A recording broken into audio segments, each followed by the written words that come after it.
যাদের পিতা মাতা দাদা দাদি নানা নানি আল্লাহ যারা কবরবাসী হয়েছেন আল্লাহ তাদের কবরে আমাদের দুরুদের বরকত। জুলাই বুত্তানত চট্টগ্রামের প্রথম শহীদ ওয়াসিম আকরামের প্রথম মৃত্যুবার্ষিকী দিয়ে মৃত্যু দিবসত ওয়াসিমের স্মরণে গড়ই নানান আয়োজন। তার সকল কবিরা বুধবার সকালে কেন্দ্রীয় ছাত্রদলের সাধারণ সম্পাদক নাসিরউদ্দিন ও সিনিয়র সহসভাপতি আবু আফসার মোহাম্মদ ইয়াহিয়ার নেতৃত্বে ছাত্রদলের উপ প্রতিনিধি দল পিকু মেহেরনামাত ওয়াসিমের খবর জিয়ারত করে। এর আগে ওয়াসিমের গ্রামের বাড়ির দায়েরে ওয়াসিমের মা বাবার ফোনে দেখা করে তারা। খবর জিয়ারত শেষে নাসিরউদ্দিন সাংবাদিকদের জানায় মৃত্যুবার্ষিকীতে ওয়াসিমুরে যেভাবে স্মরণ করিবার হতা আছে সেরকম হন আয়োজন সরকারের পক্ষতুন সবুজ ন করে দিয়ে তারা হতাশ করছে। এই অন্তর্বর্তীকালীন সরকার এটি আমাদের সবার সরকার ছিল, এখনো রয়েছে। আমাদের দলের ভারপ্রাপ্ত চেয়ারম্যান জনাব তারেক রহমান বহুবার গণমাধ্যমে বলেছেন এই সরকার কোনোভাবে ব্যর্থ হতে দেওয়া যাবে না।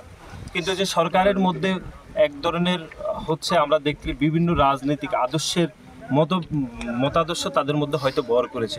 সেই জন্য আপনারা দেখছেন শহীদ ওয়াসিম আকরামের নামটি আইকনিক শহীদ হওয়ার পরও তাদের নামটি পাঠ্য বইয়ে অন্তর্ভুক্ত করা হয়নি। এমনকি রাষ্ট্রীয় অনুষ্ঠানেও আপনারা জানেন যে সংসদ ভবনে যে একটি প্রথম লেজার শো করা হয়েছে সেখানে শহীদ ওয়াসিমের নামটি অন্তর্ভুক্ত করা হয়নি।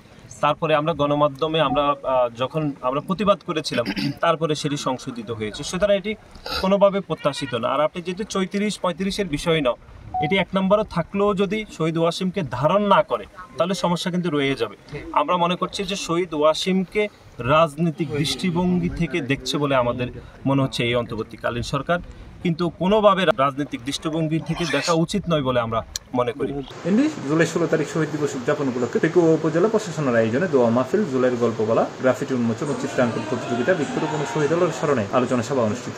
শহীদ ওয়াসিম বাংলাদেশ জাতীয়তাবাদী ছাত্র দলের অহংকার। শুধু বাংলাদেশ জাতীয়তাবাদী ছাত্র দল নয়, বাংলাদেশের আপামর জনসাধারণ যারা আমরা ফেসিবাদ বিরোধী আন্দোলনে ছিলাম, বাংলাদেশের সমস্ত মানুষ যারা একটি গণতান্ত্রিক বাংলাদেশে বিশ্বাস করে একটি গণতান্ত্রিক বাংলাদেশ বিনির্মাণ করতে চায়, তাদের সবার অহংকার হচ্ছে শহীদ ওয়াসিম। এই শহীদ ওয়াসিমের কল্যাণেই, শহীদ ওয়াসিম সহ আরও নাম না জানা আরও অনেক শহীদের কল্যাণেই বাংলাদেশ থেকে ফেসিস হাসিনা ভারতে পালিয়ে যেতে বাধ্য হয়েছে। আপনারা সবাই এই বিষয়ে জানেন। যার রক্তের বিনিময়ে আল্লাহ এই স্বাধীন বাংলাদেশ পেয়েছি। সিপাস টিভি, চট্টগ্রাম।